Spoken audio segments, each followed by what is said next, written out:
सत श्री अकाल जी। मेरा नाम रमनजीत कौर है। आज का साडा टॉपिक है supply and law of supply. इस तो पहले अपन ने किया सी demand and law of demand. सानू पता है कि जिहड़ी साडी इकोनॉमी है, इकोनॉमी दे विच जिन्नी भी प्रोडक्शन हुंदी है गुड्स एंड सर्विसेज दी, वो अपनी इकोनॉमी दी की हुंदी है, जीडीपी हुंदी है, ग्रॉस डोमेस्टिक प्रोडक्शन हुंदी है। ते उस प्रोडक्शन दी आपां इकोनॉमी दे विच की करदे हैं, सप्लाई करदे हैं। Productions मीनस output मीनस supply. ਤੇ ਸਾਡੀ ਇਕਨੋਮੀ ਦੇ ਵਿੱਚ ਕਹਿੰਦੇ ਇਕੁਇਲਿਬ੍ਰੀਅਮ ਕਿੱਥੇ ਹੁੰਦਾ ਹੈ, ਜਿੱਥੇ ਕਹਿੰਦੇ ਡਿਮਾਂਡ ਤੇ ਸਪਲਾਈ ਕੀ ਹੁੰਦੀ ਆ, ਇਕੁਅਲ ਹੁੰਦੀ ਆ।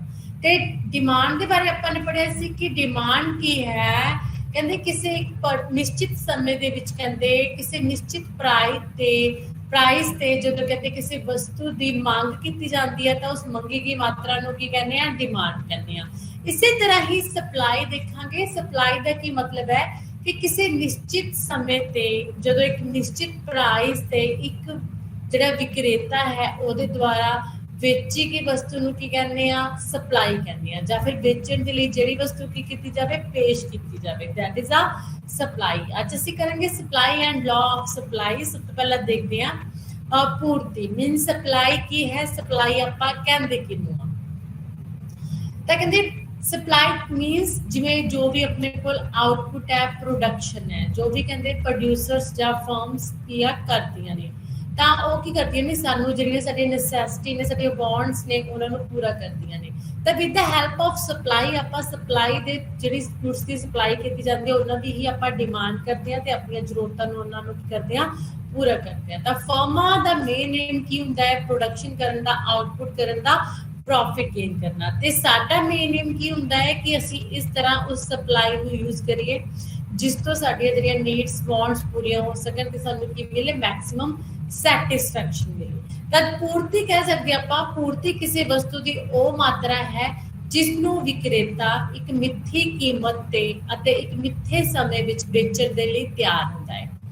कहते पूर्ति आपां नूं किसी भी चीज़ की क्वांटिटी दसदी है, किसी भी गुड की क्वांटिटी है जिन्हों एक विक्रेता मतलब जिहड़ा सेल्समैन है, जिहड़ा अपनी चीज़ नूं बेच रहा है, वो मिथी कीमत ते मीनस एक फिक्स कीमत ते अते एक मिथे समय विच एक पर्टिकुलर टाइम पीरियड दे विच बेचण दे लई जदों अपनी वस्तु नूं तैयार हुंदा है तां दैट इज द सप्लाई। भाव वस्तुओं दियां उन्हां मात्रावां तो है जिन्हां नूं एक विक्रेता भिन्न कीमतां ते निश्चित समय दौरान बेचण दे लई तैयार हुंदा है।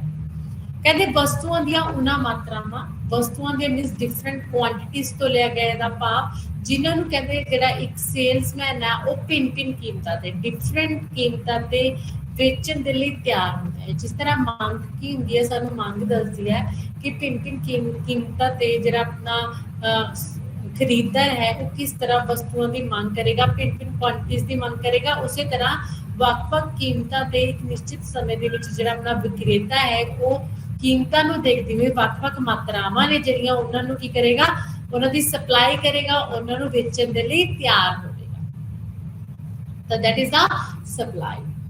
And the next is the definition of supply. पूर्ति दी परिभाषा कहते एनातोल मुराद ने डेफिनेशन दी है। उन्हां दे अनुसार वस्तु की पूर्ति तो भाव वस्तु की उस मात्रा तो है जिसमें एक निश्चित कीमत ते एक खास बाजार विच निश्चित समय ते बेचण दे लई प्रस्तुत किया गया है। कहते वस्तु की पूर्ति वो वस्तु की मात्रा है, वस्तु की वो मात्रा है, वो क्वांटिटी है जिसमें एक निश्चित समय ते एक निश्चित कहते टाइम पीरियड के विच एक खास बाजार दे विच निश्चित समय ते बेचण दे लई प्रस्तुत किया जाता है, मीनस पेश किया जाता है कि असीं इन्नियां क्वांटिटीज में जिहड़ियां की करांगे, गुड्स दियां सेल करांगे। That is the supply. कहते हुण देखो supply is the output मीनस production. कहते सप्लाई करन दे लई आपां नूं की चाहीदा हुंदा, डिफरेंट जिहड़े फैक्टर ऑफ प्रोडक्शनस ने वो चाहिदे हुंदे ने ਜਦੋਂ ਆਪਾਂ ਨੇ ਗੁड्स ਦੀ ਪ੍ਰੋਡਕਸ਼ਨਸ ਕਰਨੀ ਹੈ, ਜਿਵੇਂ ਕਿ land, labour, capital and entrepreneur.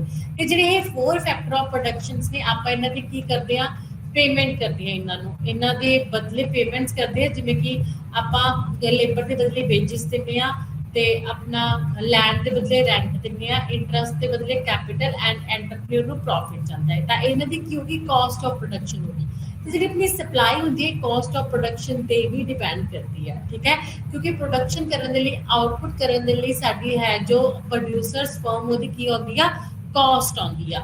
ਤਾਂ ਕਾਸਟ ਤੇ ਜਿਹੜੀ ਆਪਣੀ ਸਪਲਾਈ ਹੈ ਉਹਦਾ ਕੀ ਰਿਲੇਸ਼ਨ ਹੁੰਦਾ, ਨੈਗੇਟਿਵ ਰਿਲੇਸ਼ਨਸ਼ਿਪ ਹੁੰਦਾ। ਅਗਰ ਕਾਸਟ ਘੱਟ ਹੋਏਗੀ ਤਾਂ ਸਪਲਾਈ ਜ਼ਿਆਦਾ ਹੋਏਗੀ, ਅਗਰ ਕਾਸਟ ਜ਼ਿਆਦਾ ਹੋਏਗੀ ਤਾਂ ਸਪਲਾਈ ਘੱਟ ਹੋਏਗੀ। ਠੀਕ ਹੈ, ਸਪਲਾਈ ਨੂੰ ਇਹ ਚੀਜ਼ਾਂ ਨੇ ਜਿਹੜੀਆਂ ਇਹ ਅਫੈਕਟ ਕਰਦੀਆਂ ਹੁੰਦੀਆਂ ਨੇ। ਬਟ ਕਹਿੰਦੇ ਪਰਟੀਕੂਲਰ ਕਿਸੇ ਟਾਈਮ ਦੇ ਵਿੱਚ ਜਿਹੜੀ ਵੀ ਕਹਿੰਦੇ ਗੁੱਡ ਨੂੰ ਇੱਕ ਵਿਕਰੇਤਾ ਵੇਚਣ ਦੇ ਲਈ ਤਿਆਰ ਹੁੰਦਾ ਹੈ, ਦੈਟ ਇਜ਼ ਆ ਸਪਲਾਈ। ਤੇ ਸਪਲਾਈ ਫੈਕਟਰ ਆਫ ਪ੍ਰੋਡਕਸ਼ਨਸ ਨੂੰ ਯੂਜ਼ ਕਰਕੇ ਹੀ ਕੀਤੀ ਜਾਂਦੀ ਹੈ। ਇਹ ਸ਼ਾਰਟ ਪੀਰੀਅਡ ਤੇ ਲੌਂਗ ਪੀਰੀਅਡ ਦੇ ਵਿੱਚ ਕਹਿੰਦੇ ਸਪਲਾਈ ਨੂੰ ਕਈ ਚੀਜ਼ਾਂ ਨੇ ਜਿਹੜੀਆਂ ਅਫੈਕਟ ਕਰਦੀਆਂ ਨੇ। ਸ਼ਾਰਟ ਪੀਰੀਅਡ ਦੇ ਵਿੱਚ ਆਪਾਂ ਸਿਰਫ ਲੇਬਰ ਨੂੰ ਯੂਜ਼ ਕਰਕੇ ਜਿਹੜੀ ਆਪਣੀ ਸਪਲਾਈ ਉਹਨੂੰ ਇਨਕਰੀਜ਼ ਕਰ ਸਕਦੇ ਹਾਂ, ਤੇ ਲੌਂਗ ਪੀਰੀਅਡ ਦੇ ਵਿੱਚ ਆਪਾਂ ਸਾਰੇ ਫੈਕਟਰਸ ਦੇ ਵਿੱਚ ਚੇਂਜ ਕਰਕੇ ਜਿਹੜੀ ਸਪਲਾਈ ਉਹਨੂੰ ਇਨਕਰੀਜ਼ ਕਰ ਸਕਦੇ ਹਾਂ। ਕਿਉਂਕਿ ਲੌਂਗ ਰਨ ਦੇ ਵਿੱਚ ਜਿਹੜੀ ਸਪਲਾਈ ਹੁੰਦੀ ਆ ਉਹ 4 ਫੈਕਟਰ ਆਫ ਪ੍ਰੋਡਕਸ਼ਨਸ ਜਿਹੜੇ ਆਪਣੇ ਵੇਰੀਏਬਲਸ ਫੈਕਟਰਸ ਨੇ ਉਹਨਾਂ ਨੂੰ ਆਪਾਂ ਇਨਕਰੀਜ਼ ਕਰਦੇ ਹਾਂ, ਸਪਲਾਈ ਨੂੰ ਇਨਕਰੀਜ਼ ਕਰਦੇ ਹਾਂ। ਤਾਂ ਸਪਲਾਈ ਦਾ ਮਤਲਬ ਕਿਸੇ ਵੀ ਵਸਤੂ ਨੂੰ ਵੇਚਣ ਦੇ ਲਈ ਬਾਜ਼ਾਰ ਵਿੱਚ ਕਿਸੇ ਨਿਸ਼ਚਿਤ ਕੀਮਤ ਤੇ ਜਾਂ ਭਿੰਨ-ਭਿੰਨ ਕੀਮਤਾਂ ਤੇ ਭਿੰਨ-ਭਿੰਨ ਜਿਹੜੀਆਂ ਮਾਤਰਾਵਾਂ ਨੇ ਉਹਨਾਂ ਨੂੰ ਕੀ ਕਰਨਾ, ਪੇਸ਼ ਕਰਨਾ। ਐਂਡ ਦ ਨੈਕਸਟ ਇਜ਼ ਪੂਰਤੀ ਫਲਨ, ਜਿਹਨੂੰ ਆਪਾਂ ਕਹਿ ਦਿੰਦੇ ਆ ਪੂਰਤੀ ਦਾ ਨਿਯਮ। ਹੁਣ ਪੂਰਤੀ ਦਾ ਨਿਯਮ ਸਾਨੂੰ ਕੀ ਕਹਿੰਦਾ ਹੈ? ਪ੍ਰੋਫੈਸਰ ਡੁੱਲੇ ਦੇ ਅਨੁਸਾਰ, ਪ੍ਰੋਫੈਸਰ ਡੁੱਲੇ ਦੀ ਡੈਫੀਨੇਸ਼ਨ ਇੱਥੇ ਅਕੋਰਡਿੰਗ ਟੂ ਪ੍ਰੋਫੈਸਰ ਡੁੱਲੇ, ਪੂਰਤੀ ਦਾ ਨਿਯਮ ਇਹ ਦੱਸਦਾ ਹੈ ਕਿ ਬਾਕੀ ਕੱਲਾ ਸਮਾਨ ਰਹਿਣ ਤੇ ਜਿੰਨੀ ਵੱਧ ਕੀਮਤ ਹੋਵੇਗੀ ਓਨੀ ਹੀ ਪੂਰਤੀ ਵੱਧ ਹੋਵੇਗੀ, ਅਤੇ ਜਿੰਨੀ ਘੱਟ ਕੀਮਤ ਹੋਵੇਗੀ ਓਨੀ ਹੀ ਘੱਟ ਪੂਰਤੀ ਹੋਵੇਗੀ। ਤਾਂ ਜਿਹੜਾ ਪੂਰਤੀ ਫਲਨ ਹੈ, ਲਾਅ ਆਫ ਸਪਲਾਈ ਹੈ, ਇਹ ਸਾਨੂੰ ਕੀ ਦੱਸਦਾ ਹੈ? Direct relationship between the price and supply, कि प्राइस ते सप्लाई दे विच पॉजिटिव रिलेशनशिप है, डायरेक्ट रिलेशनशिप है कि जिमें जिमें किसी भी वस्तु की प्राइस इनक्रीज होंदी है तां पूर्ति इनक्रीज होंदी है, जदों प्राइस डिक्रीज होंदी है तां पूर्ति डिक्रीज होंदी है। जबकि जिहड़ा लॉ ऑफ डिमांड सी वो सानू दसदा सी inverse relationship between the price and demand. जिमें जिमें प्राइस इनक्रीज होंदी सी डिमांड डिक्रीज होंदी सी, ते जिमें जिमें प्राइस डिक्रीज होंदी सी डिमांड इनक्रीज होंदी सी। लेकिन जिहड़ा लॉ ऑफ सप्लाई है इस तो उल्ट है, पॉजिटिव रिलेशनशिप है। क्योंकि देखो जिन्नी प्राइस है, प्राइस के थ्रू अपने प्रोड्यूसर्स नूं की मिलदी है, इनकम मिलदी है। ठीक है, जो भी कहते हो गुड्स ते कॉस्ट लगांदा है उन्हां दी प्रोडक्शनस ते जो भी उहदी ट्रांसपोर्ट कॉस्ट वगैरह आउंदी है गुड्स नूं बेचण ते, that is a total cost कि टोटल कॉस्ट साडी एनी आएगा। And price is a revenue, ते टोटल सारियां गुड्स नूं बेच के जो सानू टोटल इनकम होंदी है that is a total revenue. अगर कहते साडी गुड्स की प्राइस ज़्यादा होएगी तां जिहड़ा विक्रेता है, प्रोड्यूसर है, उन्होंने इनकम ज़्यादा अर्न होएगी, मीनस प्रॉफिट ज़्यादा होएगा, तद वो गुड्स नूं ज़्यादा सेल करेगा, ज़्यादा सप्लाई करेगा। अगर कहते जिहड़ा प्राइस है वो घट होएगा, मीनस रेवेन्यू घट होएगा, तद प्रॉफिट घट होएगा, तद कहते वो गुड्स की सप्लाई की करेगा, घट करेगा। क्योंकि अपना प्रॉफिट किस चीज़ से डिपेंड करता होंदा, रेवेन्यू से डिपेंड करता होंदा। प्रॉफिट हुंदा की है जिन्हों पाई दे नाल नोट करते हैं, profit is equal to total revenue minus total cost. Total cost किस चीज़ की? जो अपनी गुड्स की सप्लाई ते आ रही है, एंड टोटल रेवेन्यू की है जो गुड्स की सप्लाई करके गुड्स नूं सेल करके आपां एज ए प्राइस की करते हैं, अर्न करते हैं। तो जिन्ना टोटल रेवेन्यू ते टोटल कॉस्ट दे विच गैप ज़्यादा होएगा उन्ना ही प्रॉफिट ज़्यादा होएगा। अगर टोटल रेवेन्यू अपना 2000 है एंड कॉस्ट अपनी कितनी है 1000 है, that means T R minus T C 2000 minus 1000 is equal to 1000 is my profit. ठीक है, क्योंकि अगर प्राइस इंक्रीज हो जाती है तो प्राइस इंक्रीज हो जाती है तो अपना टोटल रेवेन्यू भी इंक्रीज होएगा। टोटल रेवेन्यू इंक्रीज हो गए 2000 तो 4000 होएगा, लेकिन कॉस्ट अपनी 1000 ही है। 4000 माइनस 1000 इज इक्वल टू 3000, अपना प्रॉफिट बढ़ गया 1000 तो 3000 हो गया। दैट इज वाई कि अपनी जड़ी सप्लाई है गुड्स की वो भी की हो जाएगी, इंक्रीज हो जाएगी, क्योंकि प्राइस बदलने नाल जिहड़ा अपना सेल्समैन है, प्रोड्यूसर है, फर्म है, उन्होंने प्रॉफिट ज़्यादा होने लग गया। तब कहते जी प्राइस है ते अपना सप्लाई है उहदे विच डायरैक्ट रिलेशनशिप हुंदा है। प्राइस बदलने नाल प्रोड्यूसर्स के थ्रू सप्लाई ज़्यादा होएगी, तो प्राइस घटन के नाल प्रोड्यूसर्स के थ्रू गुड्स की सप्लाई घट होएगी, क्योंकि प्राइस घटन के नाल उहदा रेवेन्यू घट जाएगा जबकि कॉस्ट ज्यादा होगी तब कहते हो की करेगा अपनी सप्लाई घटा देगा, प्रोडक्शन घटा देगा गुड्स की। That is a law of demand. Next is the diagrammatic representation of law of demand. ਤਾਂ law of demand ਤੁਸੀਂ ਦੇਖ ਸਕਦੇ ਹੋ ਪੂਰਤੀ ਦਾ ਨਿਯਮ ਜੋ ਸਾਨੂੰ ਦੱਸਦਾ ਹੈ ਸਪਲਾਈ ਕਰਵ ਦੇ through relationship between the price and quantity supply. ठीक है, ਇਹਦੇ ਵਿੱਚ ਕੀ ਹੈ ਜੋ ਜਿਹੜੀ ਆਪਣੀ ਸਪਲਾਈ ਕਰਵ ਉਹ ਕੀ ਹੈ ਲੈਫਟ ਰਾਈਟ ਪੋਜ਼ਿਟਿਵ ਹੈ, ਲੈਫਟ ਰਾਈਟ ਪੋਜ਼ਿਟਿਵ ਹੈ, ਅਪਵਰਡ ਹੈ ਜੋ ਸਾਨੂੰ ਦੱਸਦੀ ਹੈ direct relationship between the price and quantity supply. जबकि जी अपनी डिमांड कब होंगी सी वो कहती सी लैफ्ट राइट डाउनवर्ड होंगी सी। ठीक है, लैफ्ट टू राइट डाउनवर्ड होंगी सी, इट्स मीन्स वो सानू इनडायरेक्ट रिलेशनशिप दसदी सी between the price and demand. ਤਾਂ ਹੁਣ ਇਹਦੇ ਵਿੱਚ ਪੂਰਤੀ ਦਾ ਨਿਯਮ ਸਾਨੂੰ ਇਹ ਦੱਸਦਾ ਹੈ ਕਿ ਡਿਫਰੈਂਟ ਜਿਹੜੀਆਂ ਕਿਸੇ ਪਾਰਟਿਕੂਲਰ ਟਾਈਮ ਪੀਰੀਅਡ ਦੇ ਵਿੱਚ ਡਿਫਰੈਂਟ ਕਹਿੰਦੇ ਪ੍ਰਾਈਸਿਸ ਤੇ ਕਿਸ ਤਰ੍ਹਾਂ ਜਿਹੜੀ ਡਿਫਰੈਂਟ ਗੁੱਡਸ ਦੀ ਕੁਆਂਟੀਟੀ ਉਹ ਸਪਲਾਈ ਦੇ ਲਈ ਡਿਫਰੈਂਟਸ ਕਹਿੰਦੇ quantities of goods the supply ਕੀਤੀ ਜਾਵੇਗੀ। ਜਿਹੜੀਆਂ ਡਿਫਰੈਂਟ ਕੁਆਂਟੀਟੀਜ਼ ਨੇ ਉਹ ਸੇਲ ਕਰਨ ਦੇ ਲਈ ਪ੍ਰਸਤੁਤ ਕੀਤੀਆਂ ਜਾਣਗੀਆਂ ਵਿਕਰੇਤਾ ਦੇ ਦੁਆਰਾ ਡਿਫਰੈਂਟ ਪ੍ਰਾਈਸਿਸ ਤੇ।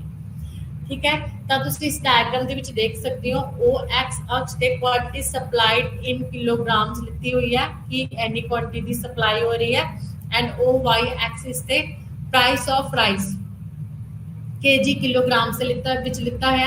इतने राइस की प्राइस शो की गई है वाई एक्सिस ते एंड राइस की क्वांटिटी शो की गई है एक्स एक्सिस ते जी एस एस डैश कर्व है this is a supply curve जो प्राइस ते सप्लाई क्वांटिटीज नू मिल के बनी है।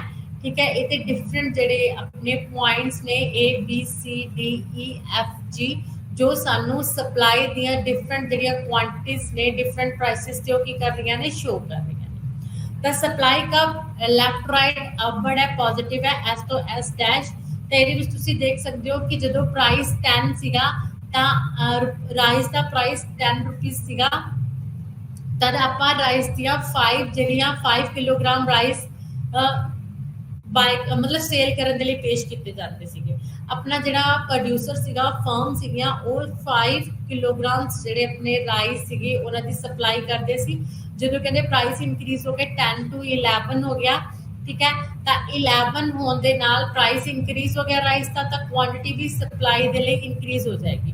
तो राइस की सप्लाई भी इंक्रीज होगी कितनी होगी 5 to 6 होगी। अगर प्राइसिस और इंक्रीज हो गया 11 to 12 तो आप सी पॉइंट चले जाएंगे सप्लाई कब तो सी पॉइंट सानू शो कर रहा है rice in prices 11 to 12 and उस क्वांटिटी भी राइस हुई अपने राइस की 6 to 7 एंड डी पॉइंट की शो कर रहा है प्राइस के विच इंक्रीज 12 to 13 एंड उधर प्राइस इंक्रीज इतने सप्लाई भी राइस की होगी इंक्रीज होगी 7 to 8। ए पॉइंट फिर इंक्रीज शो कर रहे हैं अगर प्राइसेस और बदल गया 13 to 14 13 to 14 देन अपनी राइस की सप्लाई भी इंक्रीज हो जाएगी 8 to 90 क्योंकि जो अपना प्रोड्यूसर है ਉਹਦੇ ਜਿਹੜੇ प्रॉफिट है वो इंक्रीज हो रहा है। ठीक है, तद वो सप्लाई की करेगा जिमें जिमें प्राइस बढ़ती जाएगी सप्लाई भी अपनी उदा ही इंक्रीज करता जाएगा। एफ पॉइंट शो कर रहे हैं कि अगर प्राइसेस ਦੇ ਵਿੱਚ ਹੋਰ इंक्रीज है 14 to 15 ਤਾਂ सप्लाई ਹੋਰ इंक्रीज हो जाएगी 9 to 20। जी पॉइंट ਤੇ प्राइस ਦੇ ਵਿੱਚ ਹੋਰ इंक्रीज 15 to 60। ठीक है, 1 रुपीस ਜਿਹੜਾ प्राइस है वो इंक्रीज ਹੁੰਦਾ जा रहा है। ਇੱਧਰ ਜਿਹੜੀ है 1 kg क्वांटिटी भी की होती जा रही है सेम इंक्रीज होती जा रही है जिमें जिमें प्राइस इंक्रीज होता जा रहा है। तब जिमें जिमें प्राइसेस इंक्रीज होएगा सप्लाई इंक्रीज होएगी जिमें जिमें प्राइसेस डिक्रीज होएगा सप्लाई डिक्रीज होएगी।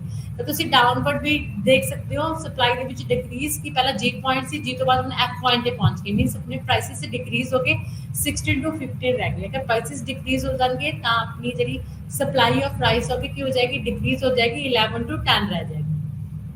अगर prices over decrease 15 to 14 E point पे आ जावांगे आप एफ तो तब फिर अपनी क्वांटिटी है जी राइस की सप्लाई की जा रही है वो भी डिक्रीज हो जाएगी 10 to 9 रह जाएगी। इसी तरह इन्हां दे विच की है डायरेक्ट रिलेशनशिप जो लॉ ऑफ डिमांड सानू दस रहा है between the price and quantity supply. ठीक है, तो सप्लाई कब सानू दस दिया relationship between the price and quantity. ठीक है, जो डायरेक्ट रिलेशनशिप है प्राइस बदलने दे नाल सप्लाई बढ़ेगी प्राइस घटने दे नाल सप्लाई घटेगी। This is the law of demand law of supply. Next पूर्ति वक्र जिहड़ी साडी है सप्लाई कर्व। सप्लाई कर्व किया, this is a diagrammatical representation of law of demand. कहते अजिहा वक्र जो बाकी गल्लां समान रहन ते किसी वस्तु दी ਵੱਖ-ਵੱਖ कीमतां ते ਵੱਖ-ਵੱਖ मात्रावां दे संबंध ਨੂੰ ਪ੍ਰਗਟਾਉਂਦਾ ਹੈ ਉਸ ਨੂੰ ਪੂਰਤੀ ਵਕਰ ਕਹਿੰਦੇ ਹਨ। दूसरे शब्दों ਵਿੱਚ ਪੂਰਤੀ ਵਕਰ ਵਸਤੂ ਦੀ ਕੀਮਤ ਅਤੇ ਵਸਤੂ ਦੀ ਪੂਰਤੀ ਦਾ ਗ੍ਰਾਫ ਦੇ ਰੂਪ ਦੇ ਵਿੱਚ ਪ੍ਰਸਤੁਤੀਕਰਨ ਹੈ।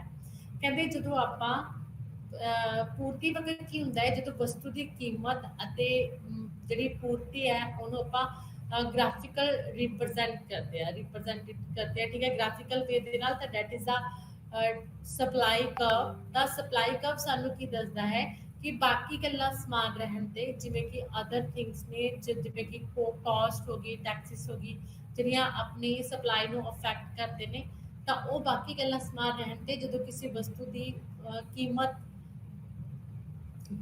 किसी वस्तु दी ਵੱਖ-ਵੱਖ कीमतां ते अते ਵੱਖ-ਵੱਖ मात्रावां दे संबंध नू प्रगटाउंदा है। बाकी गल्लां समान रहन ते जिहड़ा पूर्ति वक्र है वो किसी वस्तु दी ਵੱਖ-ਵੱਖ कीमतां ते ਵੱਖ-ਵੱਖ जिहड़ियां मात्रावां ने सेल करन दे लई पेश कीतीਆਂ ਜਾਂਦੀਆਂ ਨੇ ਉਹਨਾਂ ਦੇ ਸੰਬੰਧ ਨੂੰ ਕੀ ਹੈ ਜਿਹੜੀ ਪੂਰਤੀ ਵਕਰ ਹੈ ਉੱਪਰ ਪ੍ਰਗਟਾਉਂਦੀ ਹੈ ਕਿ ਵੱਖ-ਵੱਖ ਕੀਮਤਾਂ ਤੇ ਅਸੀਂ ਕਿੰਨੀ ਕੁਆਂਟੀਟੀ ਹੈ ਜਿਹੜੀ ਕਿਸੇ ਵੀ ਗੁੱਡ ਦੀ ਉਹ ਕੀ ਕਰਦੇ ਆ ਸੇਲ ਕਰਨ ਦੇ ਲਈ ਪ੍ਰਸਤੁਤ ਕਰਦੇ ਆ। दैट इज अ पूर्ति वक्र। तो जी पूर्ति वक्र है दो तरह की होंगी आ, एक तो हैगी अपनी व्यक्तिगत पूर्ति एंड पूर्ति नू टू पार्ट्स में डिवाइड किया हुआ है। एक तो व्यक्तिगत पूर्ति जिन्होंने आप इंडिविजुअल सप्लाई करने, एक हैगी अपनी मार्केट सप्लाई जो मार्केट के सप्लाई होती है। तो सब तो पहले आप देखते हैं व्यक्तिगत पूर्ति इंडिविजुअल सप्लाई। कहते इंडिविजुअल सप्लाई की होंगी है इंडिविजुअल डिमांड की तरह ही है। एक विक्रेता या फर्म द्वारा बाजार में किसी वस्तु की जिन्नी पूर्ति की जाती है उसनों व्यक्तिगत पूर्ति आख्या जाता है। जदों कहते बाजार के सिर्फ एक ही विक्रेता है, एक ही विक्रेता के द्वारा जिन्नी भी कहते वस्तु की पूर्ति की जाती है बाजार के की कहने व्यक्तिगत पूर्ति आख्या जाता है। सिर्फ एक फर्म एक व्यक्ति के द्वारा की जाने वाली पूर्ति। तो व्यक्तिगत पूर्ति सूची की होंगी है इंडिविजुअल सप्लाई शेड्यूल। कहते इंडिविजुअल सप्लाई शेड्यूल है जिहड़ा वो सानू टैबुलर फॉर्म दे विच दसदा है relationship between the price and supply. जो टेबल की फॉर्म दे विच आपां दोनों दे विच रिलेशनस नू दसदे हां अपना प्राइस ते सप्लाई दे रिलेशनस नू, that is a individual supply schedule. ये एक व्यक्ति की द्वारा जिहड़ी कीती जाने वाली सप्लाई है उन्होंने की करता है प्रस्तुत करता है इंडिविजुअल सप्लाई शेड्यूल, जो कि तुसीं इस अपने टेबल दे विच देख सकते हो। तो एक व्यक्ति के द्वारा की जाने वाली पूर्ति है ये जिहदे विच कहते फर्स्ट कॉलम के प्राइस ऑफ अ कमोडिटी लिखा हुआ है, एक्स कोई गुड है तो वह प्राइस लिखा हुआ है in rupees per kgs and supply of a commodity X लिखी हुई है इन केजिस। ठीक है, तो सब तो पहले कहते देखो प्राइस ऑफ एक्स गुड जो 10 सीगा तो अपना supply of commodity of x कितनी सीगी 100 सीगी। एक व्यक्ति के द्वारा 100 सप्लाई की जाती सी। जो कहते प्राइसिस इंक्रीज होकर 10 to 20 हो गया तो उस एक फर्म या एक अपने सेल्समैन ने की करती अपनी सप्लाई भी इंक्रीज करती 100 को की करती 200 करती। जब प्राइसिस होर इंक्रीज हो गया 20 to 30 तो इंडिविजुअल्स के द्वारा फिर सप्लाई इंक्रीज होएगी 200 to 300 एंड प्राइसिस होर इंक्रीज 30 to 40 एंड सप्लाई फिर इंक्रीज होगी 300 to 400 एंड जो प्राइसिस दे विच होर इंक्रीज आया 40 to 50 तब एक इंडिविजुअल से द्वारा सप्लाई होर इंक्रीज हो जाएगी 400 to 500। तो सानू इंडिविजुअल जिहड़ा डिमांड सप्लाई शेड्यूल है सानू दस रहा है कि एक इंडिविजुअल से द्वारा जिहड़ी अपनी सप्लाई है वो वधाई जाती है किसी भी एक्स गुड की। जो कहते एक्स गुड दी कीमतां दे विच की हुंदा है इंक्रीज हुंदा है। तुसीं देख सकते हो जिवें जिवें एक्स गुड की जिहड़ी प्राइसिस है इंक्रीज होंदी है तो उहदे नाल ही एक इंडिविजुअल से द्वारा एक्स गुड की कीती जाने वाली जिहड़ी सप्लाई की मात्रा है उहदे विच भी की हुंदा है इंक्रीज हुंदा है 100 to 200 300 400 एंड 500। तो एक इंडिविजुअल की सप्लाई शेड्यूल के कहते प्राइस ते सप्लाई ऑफ अ कमोडिटी के डायरैक्ट रिलेशनशिप है। जिवें जिवें प्राइसिस इंक्रीज होएगी तो एक व्यक्ति के द्वारा की जाने वाली पूर्ति के की होएगा इंक्रीज होएगा क्योंकि उन्होंने की हो रहा है प्रॉफिट हो रहा है उहदा रेवेन्यू है जिहड़ा की हो रहा है इंक्रीज हो रहा है प्राइसिस के through. This is the individual supply schedule.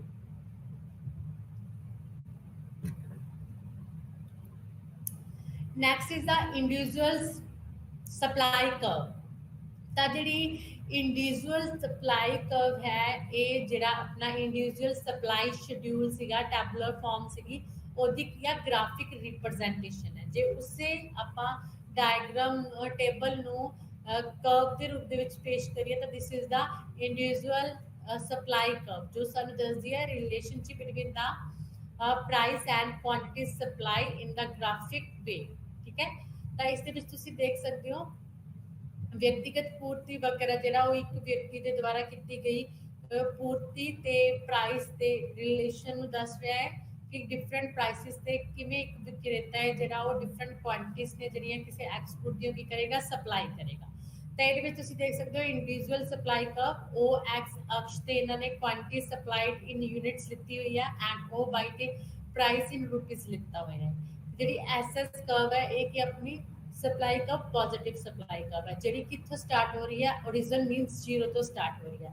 Zero तो क्यों स्टार्ट हो रही है, क्योंकि जी अपनी सप्लाई है वो जीरो हो सकती है। जो आप कुछ भी नहीं प्रोड्यूस करते तो इट्स मीनस किसी भी चीज़ की सप्लाई नहीं हो रही, तो अपनी जी सप्लाई है पहला की है जीरो है, नो सप्लाई। लेकिन जी अपनी डिमांड कर्व है वो ओरिजिन तो स्टार्ट नहीं होएगी, वो डिमांड कर्व हमेशा ही वाई एक्सिस तो स्टार्ट होएगी, क्योंकि अपनी कुछ ना कुछ डिमांड होंगी ही है, डिमांड अपनी जीरो नहीं होती लेकिन सप्लाई अपनी जीरो होंगी है। एक प्रोड्यूसर ਜਾਂ ਇੱਕ ਫਰਮ ਦੀ ਜਦੋਂ ਉਹ ਕੁਝ ਵੀ ਪ੍ਰੋਡਿਊਸ ਨਹੀਂ ਕਰਦਾ, ਜਦੋਂ ਆਊਟਪੁੱਟ ਜ਼ੀਰੋ ਹੁੰਦੀ ਹੈ, ਤਦ ਕਦੇ ਜਿਹੜੀ ਆਪਣੀ ਸਪਲਾਈ ਕਰਵ ਹੈ ਐਸਐਸ ਕਰਵ ਉਹ ओरिजिन ਤੋਂ ਸਟਾਰਟ ਹੋ ਰਹੀ ਹੈ। ਇਹਦੇ ਉੱਪਰ ਡਿਫਰੈਂਟ ਪੁਆਇੰਟਸ ਨੇ ਸਪਲਾਈ ਕਰਵ ਤੇ A B C D E ਜੋ ਡਿਫਰੈਂਟ ਕੰਬੀਨੇਸ਼ਨਸ ਨੂੰ ਦਿਖਾ ਰਹੇ ਨੇ ਪ੍ਰਾਈਸ ਐਂਡ ਕੁਆਂਟੀਟੀ। ਠੀਕ ਹੈ, ਤਾਂ ਸਭ ਤੋਂ ਪਹਿਲਾਂ ਤੁਸੀਂ ਦੇਖ ਸਕਦੇ ਹੋ ਇਹ ਪੁਆਇੰਟ ਤੇ, ਤਾਂ ਇਹ ਪੁਆਇੰਟ ਕੀ ਦੱਸ ਰਿਹਾ ਸਾਨੂੰ ਕਿ ਜਦੋਂ ਪ੍ਰਾਈਸ 1 ਸੀਗੀ ਤਾਂ ਆਪਣੀ ਕਿੰਨੀ ਕੁਆਂਟੀਟੀ ਇੱਕ ਵਿਅਕਤੀ ਦੇ ਦੁਆਰਾ ਸਪਲਾਈ ਕੀਤੀ ਜਾਂਦੀ ਸੀਗੀ ਇਨ ਯੂਨਿਟਸ ਦੇ ਵਿੱਚ 5 ਯੂਨਿਟਸ ਕਹਿੰਦੇ ਉਹਨਾਂ ਨੇ ਸੇਲ ਦੇ ਲਈ ਦਿੱਤੇ ਸੀ, ਪ੍ਰਸਤੁਤ ਕੀਤੇ ਸੀ, ਮੀਨਸ 5 ਯੂਨਿਟਸ ਦੀ ਸਪਲਾਈ ਹੋ ਰਹੀ ਹੈ ਇੱਕ ਇੰਡੀਵਿਜੂਅਲ ਦੇ ਦੁਆਰਾ। ਜਦੋਂ ਕਹਿੰਦੇ ਆਪਾਂ B ਪੁਆਇੰਟ ਤੇ ਚਲੇ ਗਏ ਮੀਨਸ ਪ੍ਰਾਈਸਿਸ ਇਨਕਰੀਜ਼ ਹੋ ਗਏ 1 to 2 रुपीज, तब कहते एक इंडिविजुअल के द्वारा सप्लाई भी इंक्रीज होगी 5 to 10 मींस 5 सप्लाई इंक्रीज होगी, 5 to 10 होगी सप्लाई इंक्रीज होगी। उस तो बाद जो प्राइसेस होर इंक्रीज होंगे 2 to 3 तब आप C पॉइंट पे चले जावांगे, तब प्राइसेस इंक्रीज होने दे नाल ਜਿਹੜੀ ਆਪਣੀ ਸਪਲਾਈ ਹੈ ਉਹ ਹੋਰ ਇਨਕਰੀਜ਼ ਹੋਏਗੀ 10 to 15 ਹੋ ਜਾਏਗੀ। ਅਗਰ ਪ੍ਰਾਈਸਿਸ ਹੋਰ ਇਨਕਰੀਜ਼ 3 to 4 ਦੈਨ ਸਪਲਾਈ ਹੋਰ ਇਨਕਰੀਜ਼ 15 to 20। ਅਸੀਂ C ਤੋਂ D ਪੁਆਇੰਟ ਤੇ ਚਲੇ ਜਾਵਾਂਗੇ। ਇਸੇ ਤਰ੍ਹਾਂ ਅਗਰ ਸਪਲਾਈ ਦੇ ਵਿੱਚ ਹੋਰ ਇਨਕਰੀਜ਼ ਹੁੰਦਾ ਹੈ 4 to 5 ਤਾਂ ਜਿਹੜਾ ਇੰਡੀਵਿਜੂਅਲਸ ਹੈ ਉਹ ਵੀ ਆਪਣੇ ਜਿਹੜੀ ਐਕਸ ਗੁੱਡ ਹੈ ਉਹਦੀ ਸਪਲਾਈ ਨੂੰ ਇਨਕਰੀਜ਼ ਕਰ ਦੇਗਾ 20 to 25 ਮੀਨਸ ਹੌਲੀ ਹੌਲੀ ਆਪਾਂ A ਤੋਂ B, B ਤੋਂ C, C ਤੋਂ D, D ਤੋਂ E ਪੁਆਇੰਟ ਤੇ ਪਹੁੰਚ ਜਾਵਾਂਗੇ। ਤਾਂ ਇਹ ਪੁਆਇੰਟ ਸਾਨੂੰ ਕੀ ਦੱਸ ਰਿਹਾ increase in prices and increase in supply. ਠੀਕ ਹੈ, ਇਸ ਤਰ੍ਹਾਂ ਜਿਹੜਾ ਆਪਣਾ ਵਿਅਕਤੀਗਤ ਪੂਰਤੀ ਵਕਰ ਹੈ ਇੱਕ ਵਿਅਕਤੀ ਦੇ ਦੁਆਰਾ ਜਿਹੜੀ ਕੀਤੀ ਜਾਣ ਵਾਲੀ ਸਪਲਾਈ ਅਤੇ ਉਸ ਵਸਤੂ ਦੀ ਮਾਤਰਾ ਦੇ ਸੰਬੰਧ ਨੂੰ ਪ੍ਰਗਟ ਕਰਦਾ ਹੈ ਕਿ ਜਿਵੇਂ ਜਿਵੇਂ ਉਸ ਵਸਤੂ ਦੀ ਐਕਸ ਗੁੱਡ ਦੀ ਕੀਮਤ ਵਧੇਗੀ ਉਵੇਂ ਹੀ ਇੱਕ ਵਿਅਕਤੀ ਦੇ ਦੁਆਰਾ ਕੀਤੀ ਜਾਣ ਵਾਲੀ ਜਿਹੜੀ ਸਪਲਾਈ ਉਹ ਇਨਕਰੀਜ਼ ਹੋਏਗੀ, ਕਿਉਂਕਿ ਉਹਨੂੰ ਪ੍ਰੋਫਿਟ ਜ਼ਿਆਦਾ ਹੋਏਗਾ, ਪ੍ਰਾਈਸਿਸ ਦੇ ਥਰੂ ਦੀ ਇਨਕਮ ਜ਼ਿਆਦਾ ਹੋਏਗੀ, ਤਦ ਉਹ ਹੋਰ ਜ਼ਿਆਦਾ ਪ੍ਰੋਡਕਸ਼ਨ ਕਰਕੇ ਹੋਰ ਜ਼ਿਆਦਾ ਪ੍ਰੋਫਿਟ ਨੂੰ ਅਰਨ ਕਰਨਾ ਚਾਹੇਗਾ, ਤਦ ਹੀ ਉਹ ਆਊਟਪੁੱਟ ਨੂੰ ਇਨਕਰੀਜ਼ ਕਰਦਾ ਫੈਕਟਰ ਆਫ ਪ੍ਰੋਡਕਸ਼ਨਸ ਨੂੰ ਯੂਜ਼ ਕਰਕੇ ਤੇ ਉਸ ਤੋਂ ਬਾਅਦ ਗੁੱਡ ਆਊਟਪੁੱਟ ਦੀ ਕੀ ਕਰਦਾ ਸਪਲਾਈ ਕਰਦਾ। तो जी अपनी सप्लाई है मोस्टली डिमांड पे डिपेंड करती होंगी, प्राइस पे डिपेंड करती। एंड उस तो बाद नेक्स्ट इज द बाजार पूर्ति जिन्हों आप मार्केट सप्लाई बोलते हैं। तो बाजार पूर्ति की है किसी बाजार विच मौजूद सारिया ही फर्मां द्वारा जो पूर्ति की जाती है उसनों बाजार पूर्ति आख्या जाता है। हुण देखो ये पहला अपने एक इंडिविजुअल्स की supply schedule and supply curve देखी सी, जिहदे सिर्फ एक ही इंडिविजुअल है जिहड़ा वो सप्लाई करता है गुड्स की। लेकिन हुण आपां की देखते हैं मार्केट सप्लाई देखते हैं, तो मार्केट दे विच देखो आपां जदों जांदे हां तो उत्थे सिर्फ एक ही जिहड़ा सेल्समैन है एक ही विक्रेता है नहीं हुंदा, उत्थे बहुत सारे विक्रेता हुंदे ने, बहुत सारिया शॉप्स होंदियां ने।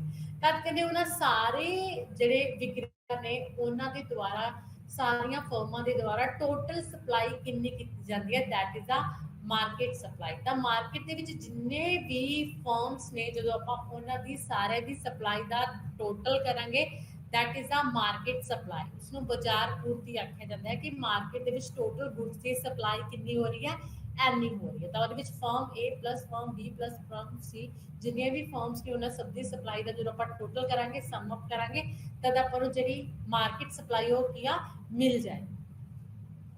ਤਾਂ ਜਿਹੜੀ ਬਾਜ਼ਾਰ ਪੂਰਤੀ ਉਹਨੂੰ ਵੀ ਟੂ ਵੇ ਦੇ ਨਾਲ ਰਿਪਰੈਜ਼ੈਂਟ ਕੀਤਾ ਹੈ। First is the market supply schedule and second is the market supply curve. ਤਾਂ ਸਭ ਤੋਂ ਪਹਿਲਾਂ ਆਪਾਂ ਦੇਖਦੇ ਹਾਂ ਬਾਜ਼ਾਰ ਪੂਰਤੀ ਸੂਚੀ, ਮਾਰਕੀਟ ਸਪਲਾਈ ਸ਼ਡਿਊਲ।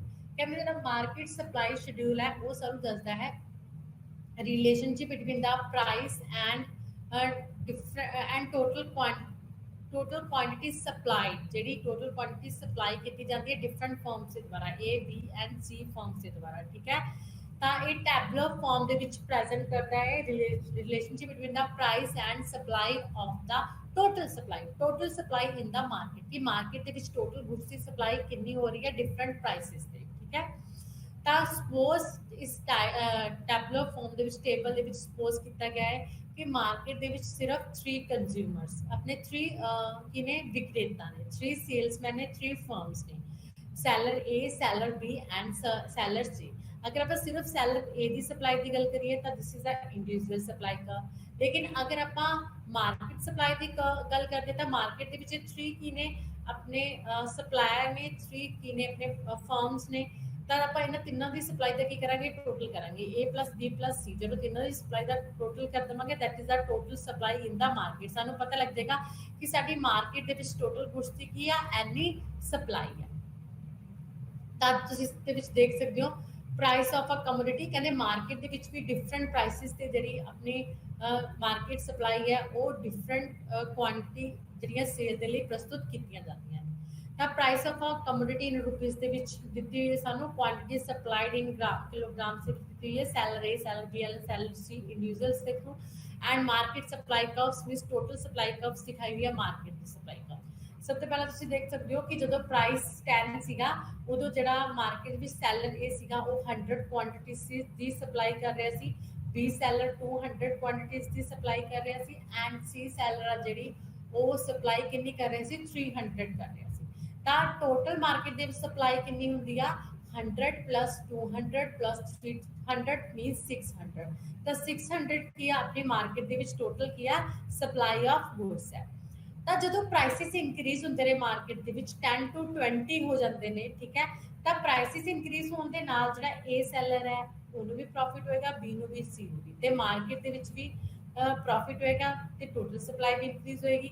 ਜਦੋਂ A B C ਸੈਲਰ ਨੂੰ प्रॉफिट होएगा तो की करेगा प्राइसेस इंक्रीज होने के नाल 10 to 20 तो ए सैलर भी अपनी सप्लाई इंक्रीज कर देगा 100 to 200 एंड बी सैलर भी इंक्रीज करेगा 200 to 300 एंड सी सैलर भी इंक्रीज करेगा 300 to 400। हुण सप्लाई कितनी है प्राइसेस इंक्रीज होने पे सप्लाई इंक्रीज हो गई 200 300 400 होगी तो इन्हां तिन्नां दा प्लस करांगे तिन्ने सैलर्स की सप्लाई का that is means total supply market दे विच कितनी हो जाएगी 900 हो जाएगी। जो ₹10 सीगे तो टोटल सप्लाई 600 सी लेकिन जो ₹20 मीनस प्राइसेस इंक्रीज हो गए तो टोटल सप्लाई भी इंक्रीज हो गई कितनी होगी मार्केट सप्लाई 600 to 900 मीनस 300 जी अपनी सप्लाई है वो इंक्रीज हो गई। एंड उस तो बाद जो प्राइसेस होर इंक्रीज होंगे 30 तो अपनी Saylor A Saylor B and Saylor C द्वारा सप्लाई फिर तो इंक्रीज होएगी। तो जी मार्केट सप्लाई है टोटल सप्लाई के कितना इंक्रीज हो जाएगा 900 to 1200 इंक्रीज होगा। ठीक है, एंड फिर prices increase 30 to 40 and market supply के फिर इंक्रीज होएगा 1200 तो इंक्रीज होकर कितनी हो जाएगी 1500 हो जाएगी। अगर प्राइसेस और इंक्रीज हो रहे हैं 40 to 50 तो फिर तो A B and C Saylor के द्वारा सप्लाई इंक्रीज होगी A के थ्रू 500 एंड B के थ्रू 600 इंक्रीज हो गए एंड C के थ्रू 700 हो जाएगी। तो टोटल 5 + 6 + 7 100 इज इक्वल टू 1800 जी वो मार्केट सप्लाई होएगी 50 प्राइसेस होंगे। तो मार्केट जी सप्लाई शेड्यूल है वो सानू दस रहा है कि जिमें जिमें अपना जो प्राइसेस हाई हो रहे हैं तो मार्केट के जिन्ने भी सैलर्स ने उन्होंने द्वारा सप्लाई इंक्रीज हो रही है तो इसके थ्रू जी टोटल सप्लाई उसके भी की है नाल दी नाल इंक्रीज हो रहे हैं जिमें जिमें प्राइसेस इंक्रीज हो रहे हैं। तो इतने भी है direct relationship between the market supply and prices दे विच। उस तो बाद बाजार पूर्ति पकड़ जी है अपनी मार्केट जी सप्लाई कर्व की है मार्केट सप्लाई कर्व जी मार्केट सप्लाई शेड्यूल है वो ग्राफिक रिप्रजेंटेशन है। ठीक है, ये कर्व के थ्रू कहते दिखाया गया है मार्केट सप्लाई नूं। तो ये देख सकते हो कि टोटल सप्लाई शो की हुई है ਤਾਂ ਸਪੋਜ਼ ਕਿ ਮਾਰਕੀਟ ਦੇ ਵਿੱਚ ਟੂ ਫਰਮਸ ਨੇ ਸਪਲਾਈ ਏ ਐਂਡ ਬੀ, ਤਾਂ ਇਹਦੇ ਦੁਆਰਾ ਜਿਹੜੀ ਆਪਣੀਆਂ ਫਰਸਟ ਟੂ ਡਾਇਗਰਾਮਸ ਨੇ ਉਹ firm A the supply the and from B the supply ਦੇ ਦਿੱਤੀਆਂ ਹੋਈਆਂ ਨੇ। ਤੇ ਜਿਹੜੀ ਥਰਡ ਡਾਇਗਰਾਮ ਹੈ ਉਹ ਕੀ ਦੱਸ ਰਹੀ ਹੈ ਸਾਨੂੰ, ਟੋਟਲ ਸਪਲਾਈ ਦੱਸ ਰਹੀ ਹੈ, ਜਿਹਦੇ ਵਿੱਚ ਮਾਰਕੀਟ ਸਪਲਾਈ ਦਿਖਾਈ ਹੋਈ ਹੈ, market supply supply of firm A plus supply of firm B ਕਰਕੇ ਦਿਖਾਈ ਹੋਈ ਆ। ਤਾਂ ਤੁਸੀਂ ਇਹਨਾਂ ਦੇ ਵਿੱਚ ਦੇਖ ਸਕਦੇ ਹੋ। ਸਭ ਤੋਂ ਪਹਿਲਾਂ ਫਰਸਟ ਡਾਇਗਰਾਮ ਤੁਸੀਂ ਦੇਖੋ, ਜਿਹਦੇ ਵਿੱਚ ਓ ਐਕਸ ਅਕਸ਼ ਤੇ ਕੁਆਂਟੀਟੀ ਆਫ ਫਰਮ ਏ ਲਿੱਤੀ ਹੋਈ ਹੈ ਐਂਡ ਉਹ ਵਾਈ ਤੇ ਪ੍ਰਾਈਸਿਸ ਲਿੱਤੀ ਹੋਈ ਹੈ। ਤਾਂ ਇਹਦੇ ਵਿੱਚ ਜਿਹੜੀ ਸਪਲਾਈ ਕਰਵ ਹੈ ਐਸ ਐਸ ਕੀ ਹੈ, ਲੈਫਟ ਰਾਈਟ ਅਪਵਰਡ ਹੈ, ਤੇ ਸਪਲਾਈ ਆਫ ਫਰਮ ਕਿੰਨੀ ਹੈ, ਕੁਆਂਟੀਟੀ ਏ, ਇਸ ਕੁਆਂਟੀਟੀ ਏ ਸਪਲਾਈ ਹੋ ਰਹੀ ਹੈ ਏ ਦੇ ਦੁਆਰਾ ਜਦੋਂ ਪ੍ਰਾਈਸ ਪੀ ਹੈ। ਤੇ supply of firm B second diagram ਦੇ ਵਿੱਚ ਤੁਸੀਂ ਆ ਸਕਦੇ ਹੋ। ਸੋ ਜਿਹੜੀ ਬੀ ਫਰਮ ਹੈ ਉਹ ਕਿੰਨੀ ਕੁਆਂਟੀਟੀ ਦੀ ਸਪਲਾਈ ਕਰ ਰਹੀ ਹੈ, ਕੁਆਂਟੀਟੀ ਆਫ ਬੀ ਸਪਲਾਈ ਕਰ ਰਹੀ ਹੈ ਪੀ ਪ੍ਰਾਈਸਿਸ ਤੇ। ਐਂਡ ਜਿਹੜੀ ਆਪਣੀ ਮਾਰਕੀਟ ਸਪਲਾਈ ਹੈ ਉਹ ਕੀ ਹੋਏਗੀ, ਦੋਨਾਂ ਫਰਮਸ ਦੀ ਸਪਲਾਈ ਦਾ ਪਲੱਸ, ਤਾਂ ਇਹਦੇ ਵਿੱਚ ਕੁਆਂਟੀਟੀ ਏ ਹੈ ਜਿਹੜੀ ਕਿਊ ਏ ਤੇ quantity of firm B means Q B, ਦੋਨਾਂ ਦਾ ਕੀ ਕਰਾਂਗੇ ਪਲੱਸ ਕਰਾਂਗੇ, ਤੇ ਜਿਹੜੀ ਟੋਟਲ ਸਪਲਾਈ ਹੈ ਸਾਨੂੰ ਪੀ ਪ੍ਰਾइस ਤੇ ਉਹ ਮਿਲ ਜਾएगी।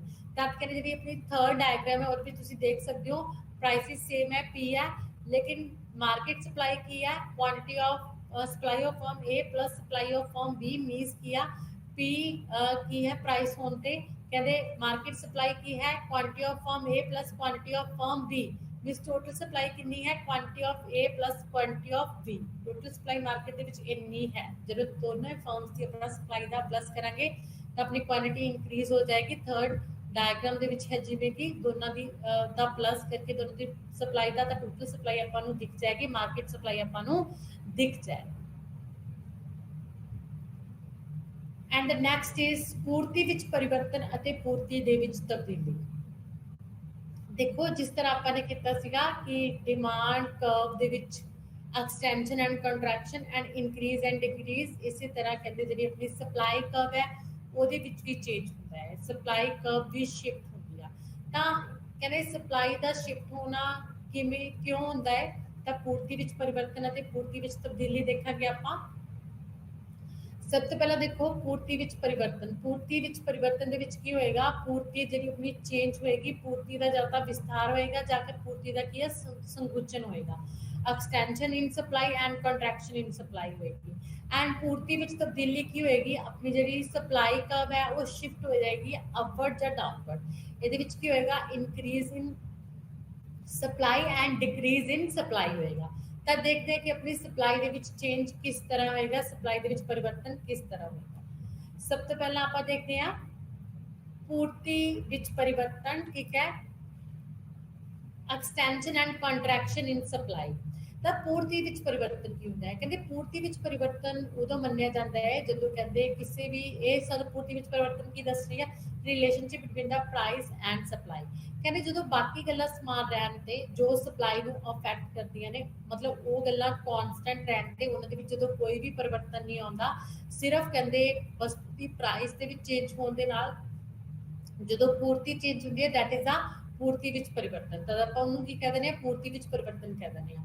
ਪੂਰਤੀ ਵਿੱਚ ਪਰਿਵਰਤਨ ਦੇ ਵਿੱਚ ਸਿਰਫ ਕਹਿੰਦੇ ਪ੍ਰਾਈਸ ਹੀ ਪੂਰਤੀ ਨੂੰ ਅਫੈਕਟ ਕਰੇਗੀ, ਜਿਹੜੀ ਅਦਰ ਫੈਕਟਰਸ ਨੇ ਜੋ ਸਪਲਾਈ ਨੂੰ ਅਫੈਕਟ ਕਰਦੇ ਨੇ ਉਹ ਕੀ ਰਹਿਣਗੇ, ਕਨਸਟੈਂਟ ਰਹਿਣਗੇ।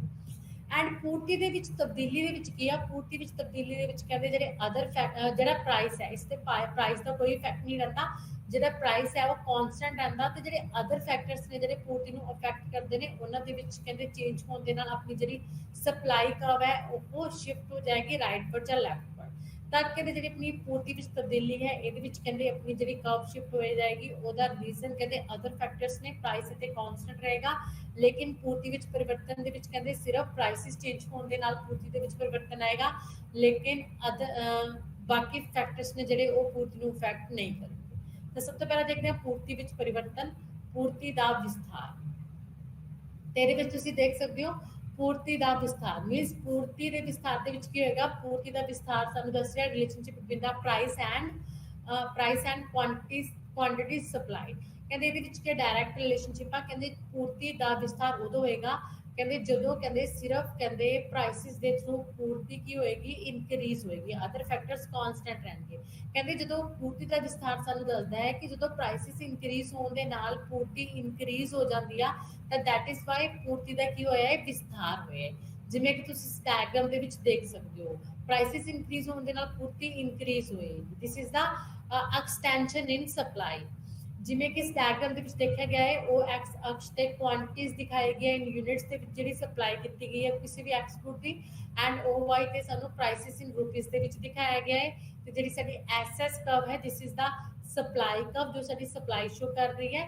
ਤਾਂ ਇਹਦੇ ਜੋ ਆਪਣਾ ਜਦੋਂ ਪ੍ਰਾਈਸਿਸ, ਇਹ ਪੁਆਇੰਟ ਕੀ ਸ਼ੋ ਕਰ ਰਿਹਾ ਹੈ ਕਿ ਜਦੋਂ ਪ੍ਰਾਈਸਿਸ ਪੀ ਸੀਗੀਆਂ ਤਾਂ ਆਪਾਂ ਕਿੰਨੀ ਕੁਆਂਟੀਟੀਜ਼ ਦੀ ਸਪਲਾਈ ਕਰਦੇ ਸੀ, ਓਪੀਓ ਕੁਆਂਟੀਟੀ ਸੀ ਜਿਹੜੀ ਉਹਦੀ ਸਪਲਾਈ ਕਰਦੇ ਸੀ।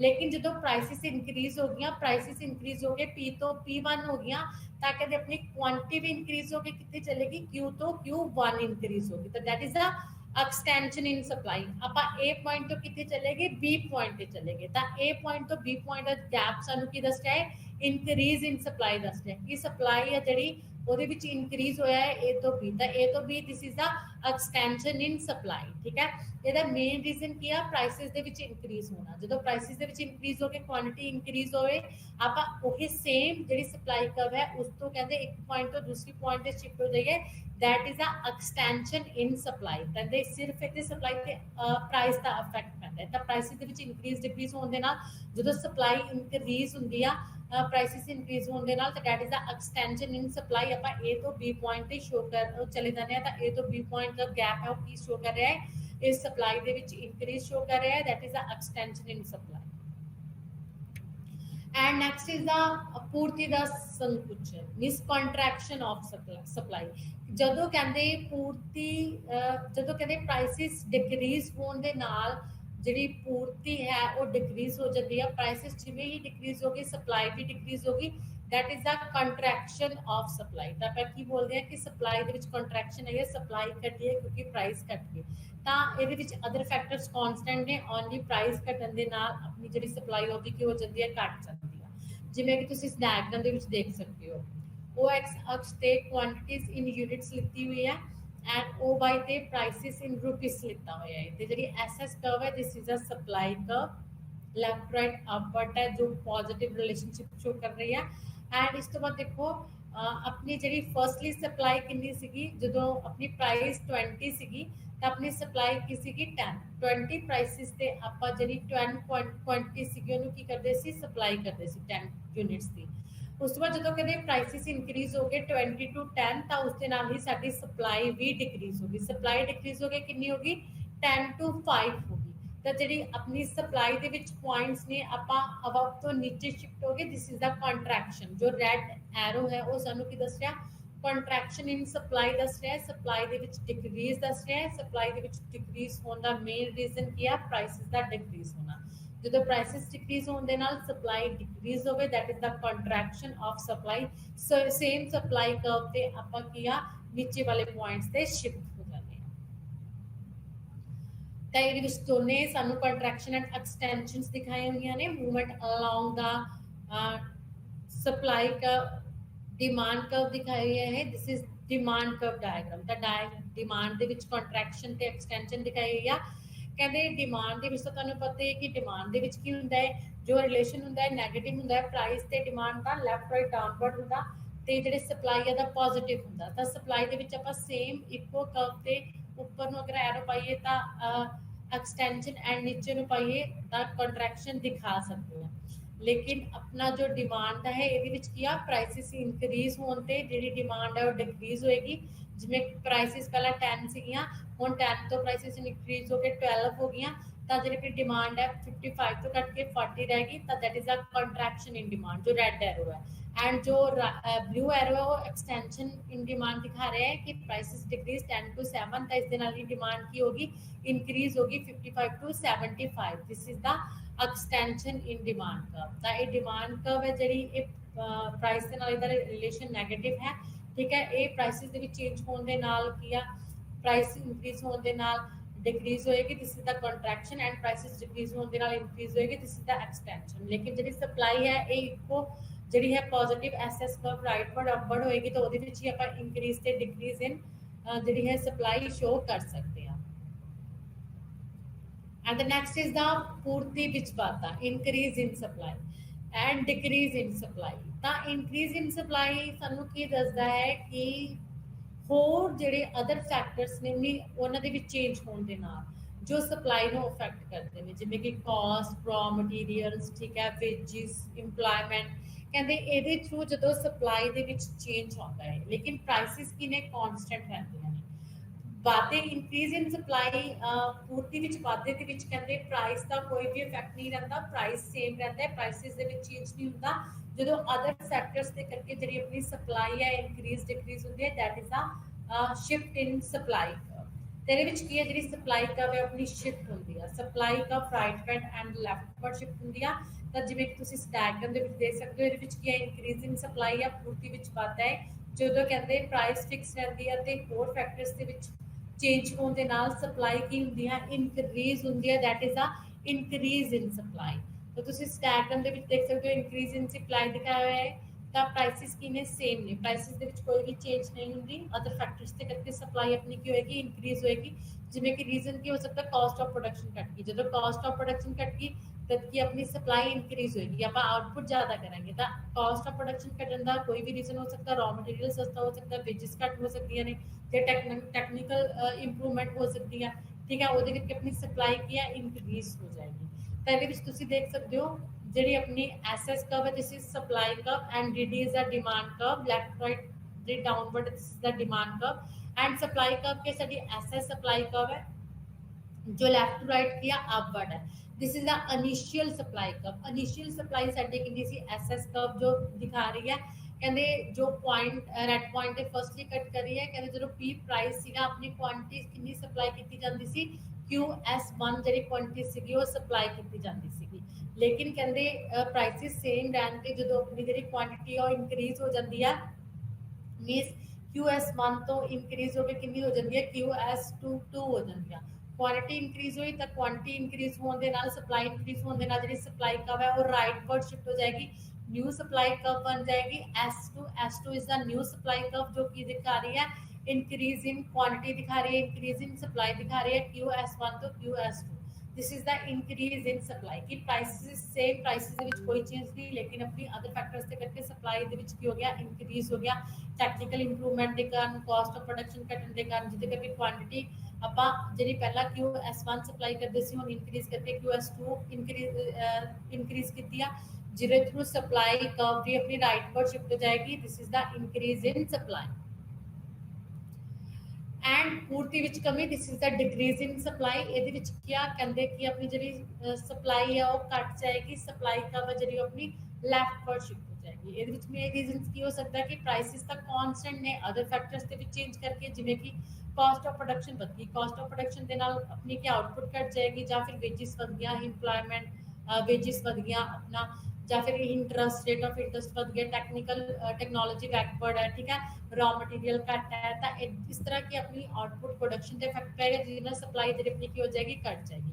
तो ये इस डायग्राम के देख सकते हो, OX अक्ष से अपनी क्वांटिटी सप्लाई दिखाई हुई है एंड OY के प्राइस दिखाई हुई है।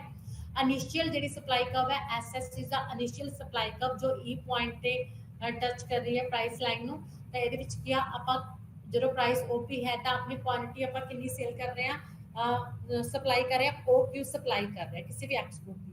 जो कहते प्राइसिस फिर सेम ने, लेकिन अपनी क्वांटिटी सप्लाई कट के कितनी होगी, सप्लाई डिक्रीज होगी, सप्लाई कट के अपनी जी न्यू सप्लाई कर्व बनी S1 this is the new supply curve जो सानू की दस रहा डिक्रीज इन सप्लाई दस रहा। जो सप्लाई कर्व दे विच डिक्रीज होएगा तो जी सप्लाई कर्व वो लैफ्टवर्ड शिफ्ट हो जाएगी। तो new supply curve S1 leftward shift हुई, सप्लाई दे विच डिक्रीज कर तब कहते अपनी क्वांटिटी जो E1 पॉइंट पे प्राइस लाइन कट रही है तो अपनी क्वांटिटी डिक्रीज होगी, कितनी होगी, Q तो Q1 होगी। तो Q तो Q1 जो क्वांटिटी दे विच है चेंज जो सानू की दस रहा है डिक्रीज इन सप्लाई दस रहा है, ठीक है। This is the decrease in supply, decrease in supply दे which supply curve leftward shift and increase in supply दे which supply curve rightward shift हो जाएगी। This is the increase and decrease in supply. Next prices फिर तो कहते दोनों जड़ियाँ increase and decrease है वो अपन वन डायग्राम्स के दिखाया हुआ है। OX से सेम क्वांटिटी लिखी हुई है, OY से प्राइस लिखा हुआ है, तो जी अपनी S1 कर्व है this is the initial supply curve. तो अगर कहते सप्लाई के इनक्रीज होंगे तो सप्लाई कर्व की राइटवर्ड शिफ्ट हो जाएगी, S1 तो S2 कर्व से चले जाएगी। This is the increase in supply. And अगर सप्लाई कर्व सप्लाई ਦੇ ਵਿੱਚ डिक्रीज ਹੋਇਆ ਹੈ ਤਾਂ सप्लाई कर्व ਲੈਫਟਵਰਡ शिफ्ट हो जाएगी S1 ਤੋਂ S3 ਦੇ ਵਿੱਚ ਜਦੋਂ शिफ्ट हुई ਤਾਂ S3 ਕੀ ਦਿਖਾ ਰਹੀ ਹੈ ਸਾਨੂੰ, this is the decrease in supply curve दिखा रही है। तो this is the increase and decrease in supply, prices constant and other factors ਦੇ ਕਰਕੇ ਜਦੋਂ सप्लाई ਆਪਣੀ इंक्रीज ਤੇ डिक्रीज।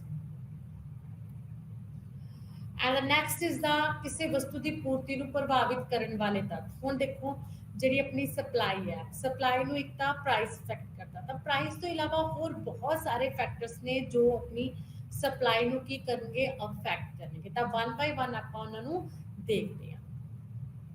ਸਭ ਤੋਂ ਪਹਿਲਾਂ ਹੈ ਜਿਵੇਂ ਕਿ ਵਸਤੂ ਦੀ ਡਿਮਾਂਡ ਨੂੰ ਕਾਫੀ ਚੀਜ਼ਾਂ ਅਫੈਕਟ ਕਰਦੀਆਂ ਸੀ, ਉਵੇਂ ਜਿਹੜੀ ਪੂਰਤੀ ਹੈ ਸਪਲਾਈ ਹੈ ਉਹਨੂੰ ਵੀ ਅਫੈਕਟ ਕਰਨੀ ਹੈ। ਪੂਰਤੀ ਦਾ ਆਊਟਪੁੱਟ ਐਂਡ ਪ੍ਰੋਡਕਸ਼ਨ, ਠੀਕ ਹੈ, ਜੋ ਫੈਕਟਰ ਆਫ ਰਿਸੋਰਸਿਸ ਨੂੰ ਯੂਜ਼ ਕਰਕੇ ਕੀਤੀ ਜਾਂਦੀ ਹੈ। ਤਾਂ ਸਭ ਤੋਂ ਪਹਿਲਾਂ ਦੇਖੋ ਭਵਿੱਖ ਵਿੱਚ ਕੀਮਤਾਂ। ਭਵਿੱਖ ਵਿੱਚ ਕੀਮਤਾਂ ਮੀਨਸ ਜਦੋਂ ਆਪਾਂ ਨੂੰ ਇਹ ਲੱਗਦਾ ਹੈ ਕਿ ਫਿਊਚਰਸ ਦੇ ਵਿੱਚ ਕੀ ਐਕਸਪੈਕਟੇਸ਼ਨਸ ਨੇ ਕਿ ਪ੍ਰਾਈਸਿਸ ਇਨਕਰੀਜ਼ ਹੋਣਗੀਆਂ ਜਾਂ ਡਿਕਰੀਜ਼ ਹੋਣਗੀਆਂ, ਤਾਂ ਪ੍ਰਾਈਸਿਸ ਦੇ ਵਿੱਚ ਇਨਕਰੀਜ਼ ਜਾਂ ਡਿਕਰੀਜ਼ ਵੀ ਜੋ ਹੈ ਆਪਣਾ ਫਿਊਚਰਸ ਦੇ ਵਿੱਚ ਉਹਦੀ ਐਕਸਪੈਕਟੇਸ਼ਨਸ ਵੀ ਸਪਲਾਈ ਨੂੰ ਅਫੈਕਟ ਕਰਦੇ ਨੇ। ਜਿਵੇਂ ਕਿ ਫॉर एग्जांपल ਅਗਰ ਮੈਨੂੰ ਲੱਗਦਾ ਹੈ ਕਿ ਹੁਣ ਕੀਮਤਾਂ ਘੱਟ ਨੇ ਲੇਕਿਨ ਫਿਊਚਰਸ ਦੇ ਵਿੱਚ ਕੀਮਤਾਂ ਕੀ ਹੋਣਗੀਆਂ, ਇਨਕਰੀਜ਼ ਹੋਣਗੀਆਂ, ਤਾਂ ਮੈਂ ਕੀ ਕਰੂੰਗਾ, ਹੁਣ ਪ੍ਰੈਜ਼ੈਂਟ ਟਾਈਮਸ ਆਪਣੀ ਜਿਹੜੀ ਕੁਛ ਦੀ ਸਪਲਾਈ ਉਹਨੂੰ ਘਟਾ ਦੂੰਗਾ, ਉਹਨੂੰ ਫਿਊਚਰਸ ਦੇ ਲਈ ਸੇਵ ਕਰ ਲੂੰਗਾ, ਮੀਨਸ ਸਟਾਕ ਇਕੱਠਾ ਕਰੂੰਗਾ ਤਾਂ ਜੋ ਫਿਊਚਰਸ ਵਿੱਚ ਜਿਹੜੀਆਂ ਪ੍ਰਾਈਸਿਸ ਨੇ ਜਦ ਉਹ ਇਨਕਰੀਜ਼ ਹੋਣ ਤਦ ਮੈਂ ਉਹਨਾਂ ਨੂੰ ਕੀ ਕਰਾਂ, ਸੇਲ ਕਰਾਂ, ਕਿਉਂਕਿ ਪ੍ਰਾਈਸਿਸ ਇਨਕਰੀਜ਼ ਹੋਣ ਦੇ ਥਰੂ ਮੈਨੂੰ ਕੀ ਹੋਏਗਾ, ਪ੍ਰੋਫਿਟ ਹੋਏਗਾ। ਅਗਰ ਕਹਿੰਦੇ ਮੈਨੂੰ ਲੱਗਦਾ ਹੈ ਕਿ ਭਵਿੱਖ ਵਿੱਚ ਵਸਤੂਆਂ ਦੀ ਕੀਮਤ ਘਟੇਗੀ ਤਾਂ ਮੈਂ ਫਿਊਚਰਸ ਦੇ ਲਈ ਵਸਤੂਆਂ ਨੂੰ ਇਕੱਠੀਆਂ ਕਰਕੇ ਸਟਾਕ ਕਰਕੇ ਨਹੀਂ ਰੱਖਾਂਗਾ, ਹੁਣ ਮੇਰੇ ਕੋਲ ਜੋ ਪ੍ਰਾਈਸ ਆਪਣੀ ਗੁੱਡਸ ਨੇ ਮੈਂ ਉਹਨਾਂ ਦੀ ਜ਼ਿਆਦਾ ਸਪਲਾਈ ਕਰੂੰਗਾ ਅਗਰ ਭਵਿੱਖ ਦੇ ਵਿੱਚ ਵਸਤੂਆਂ ਦੀ ਕੀਮਤ ਘਟਣ ਦੀ ਸੰਭਾਵਨਾ ਹੈ। ਤਾਂ ਇਸ ਤਰ੍ਹਾਂ ਜਿਹੜੀਆਂ ਵਸਤੂਆਂ ਦੀ ਕੀਮਤਾਂ ਨੇ ਉਹ ਕੀ ਕਰਦੀਆਂ ਨੇ, ਆਪਣੀ ਸਪਲਾਈ ਨੂੰ ਅਫੈਕਟ ਕਰਦੀਆਂ ਨੇ future expectations. And next is a ਵਸਤੂ ਦੀ ਕੀਮਤ। ਕਹਿੰਦੇ ਪ੍ਰੈਜ਼ੈਂਟ ਟਾਈਮ ਦੇ ਵਿੱਚ ਖੁਦ ਦੀ ਓਨ ਵਸਤੂ ਦੀ ਜਿਹੜੀ ਪ੍ਰਾਈਸ ਹੈ ਉਹ ਵੀ ਜਿਹੜੀ ਹੈ ਪੂਰਤੀ ਨੂੰ ਸਪਲਾਈ ਨੂੰ ਅਫੈਕਟ ਕਰੇਗੀ, ਕਿਉਂਕਿ ਵਸਤੂ ਦੀ ਕੀਮਤ ਤੇ ਜਿਹੜੀ ਆਪਣੀ ਸਪਲਾਈ ਉਹਦੇ ਵਿੱਚ ਡਾਇਰੈਕਟ ਰਿਲੇਸ਼ਨਸ਼ਿਪ ਹੁੰਦਾ ਹੈ, ਕਿਉਂਕਿ ਜਿਹੜੀ ਆਪਣਾ ਰੈਵਨਿਊ ਹੈ, ਪ੍ਰੋਫਿਟ ਹੈ, ਉਹ ਵਸਤੂ ਦੀ ਕੀਮਤ ਤੇ ਹੀ ਡਿਪੈਂਡ ਕਰਦਾ ਹੈ। ਅਗਰ ਤਾਂ ਕਹਿੰਦੇ ਕਿਸੇ ਵਸਤੂ ਦੀ ਕੀਮਤ ਜ਼ਿਆਦਾ ਹੁੰਦੀ ਹੈ, ਪ੍ਰਾਈਸ ਦੇ ਵਿੱਚ ਇਨਕਰੀਜ਼ ਹੁੰਦਾ ਹੈ, ਤਾਂ ਉਸ ਵਸਤੂ ਦੀ ਸਪਲਾਈ ਜ਼ਿਆਦਾ ਹੋਏਗੀ, ਕਿਉਂਕਿ ਜਿਹੜਾ ਕਾਸਟ ਤੇ ਆਪਣਾ ਰੈਵਨਿਊ ਦਾ ਗੈਪ ਬਹੁਤ ਜ਼ਿਆਦਾ ਹੋਏਗਾ, ਜਿਹਦੇ ਥਰੂ ਪ੍ਰੋਫਿਟ ਜ਼ਿਆਦਾ ਹੋਏਗਾ। ਤਾਂ ਹਰ ਇੱਕ ਫਰਮ, ਹਰ ਇੱਕ ਵਿਕਰੇਤਾ ਜ਼ਿਆਦਾ ਤੋਂ ਜ਼ਿਆਦਾ ਗੁੱਡਸ ਦੀ ਪ੍ਰੋਡਕਸ਼ਨ ਕਰਕੇ ਸੇਲ ਕਰਨਾ ਪਸੰਦ ਕਰਨਗੇ, ਕਿਉਂਕਿ ਉਹਨਾਂ ਨੂੰ ਲੱਗਦਾ ਹੈ ਕਿ ਸੇਲਸ ਇਨਕਰੀਜ਼ ਹੋਣ ਦੇ ਨਾਲ ਸਾਡਾ ਪ੍ਰੋਫਿਟ ਵੀ ਕੀ ਹੋਏਗਾ, ਇਨਕਰੀਜ਼ ਹੋਏਗਾ। ਅਗਰ ਵਸਤੂਆਂ ਦੀ ਕੀਮਤਾਂ ਘੱਟ ਜਾਂਦੀਆਂ ਨੇ ਤਾਂ ਵਸਤੂਆਂ ਦੀ ਕੀਮਤ ਘਟਣ ਤੇ ਸਪਲਾਈ ਘਟੇਗੀ, ਕਿਉਂਕਿ ਜਿਹੜੀ ਕਾਸਟ ਆਫ ਪ੍ਰੋਡਕਸ਼ਨ ਆਪਣੀ ਸੇਮ ਹੀ ਹੈ। ਅਗਰ ਕਿਸੇ ਗੁੱਡ ਦੀ ਪ੍ਰੋਡਕਸ਼ਨ ਤੇ 100 ਰੁਪੀਜ਼ ਆ ਰਹੇ ਨੇ लेकिन कीमत ज्यादा ने, मीनस 12 रुपीज़ उसकी कीमत तो 2 रुपए बच रहे हैं, तो इट्स मीन्स अ प्रॉफिट। अगर कहते वस्तुओं की कीमत घट गई, मीनस 100 कॉस्ट आ रही है लेकिन सिर्फ 80 रुपीज़ ਦੀਆਂ ਉਹ ਕੀ ਨੇ ਸੇਲ ਹੋ ਰਹੀਆਂ ਨੇ, ਤਾਂ ਇਟਸ मीनस 20 रुपीज़ ਦਾ ਆਪਾਂ ਨੂੰ ਲਾਸ ਹੈ। ਆਪਾਂ ਜਿਹੜੀ ਵਸਤੂਆਂ ਦੀ ਸਪਲਾਈ ਉਹਨੂੰ ਕੀ ਕਰ ਦੇਵਾਂਗੇ, ਡਿਕਰੀਜ਼ ਕਰ ਦਾਂਗੇ। ਐਂਡ ਉਸ ਤੋਂ ਬਾਅਦ ਕੀ ਹੈ, ਵਸਤੂਆਂ ਦੀ ਮੰਗ। ਕਹਿੰਦੇ ਕਿਸੇ ਵੀ ਜਿਹੜੀ ਗੁੱਡ ਹੈ ਉਹਦੀ ਜਿਹੜੀ ਸਪਲਾਈ ਹੈ ਉਸ ਤੇ ਇੱਕ ਤਾਂ ਪ੍ਰਾਈਸ ਦਾ ਇਫੈਕਟ ਪੈਂਦਾ ਹੁੰਦਾ, ਇੱਕ ਡਿਮਾਂਡ ਦਾ ਇਫੈਕਟ ਪੈਂਦਾ ਹੁੰਦਾ, ਕਿਉਂਕਿ ਕਹਿੰਦੇ ਡਿਮਾਂਡ ਇਨਕਰੀਜ਼ ਹੋਣ ਦੇ ਨਾਲ ਹੀ ਜਿਹੜੀਆਂ ਪ੍ਰਾਈਸਿਸ ਨੇ ਉਹ ਕੀ ਹੁੰਦੀਆਂ ਨੇ, ਇਨਕਰੀਜ਼ ਹੁੰਦੀਆਂ ਨੇ। ਕਹਿੰਦੇ ਜਿੰਨੀ ਗੁੱਡਸ ਦੀ ਡਿਮਾਂਡ ਹੋਏਗੀ ਉਨੀ ਹੀ ਗੁੱਡਸ ਦੀ ਸਪਲਾਈ ਹੋਏਗੀ। ਜਿਵੇਂ ਜਿਵੇਂ ਡਿਮਾਂਡ ਇਨਕਰੀਜ਼ ਹੁੰਦੀ ਜਾਂਦੀ ਹੈ ਉਵੇਂ ਉਵੇਂ ਗੁੱਡਸ ਦੀ ਸਪਲਾਈ ਇਨਕਰੀਜ਼ ਹੁੰਦੀ ਜਾਂਦੀ ਆ।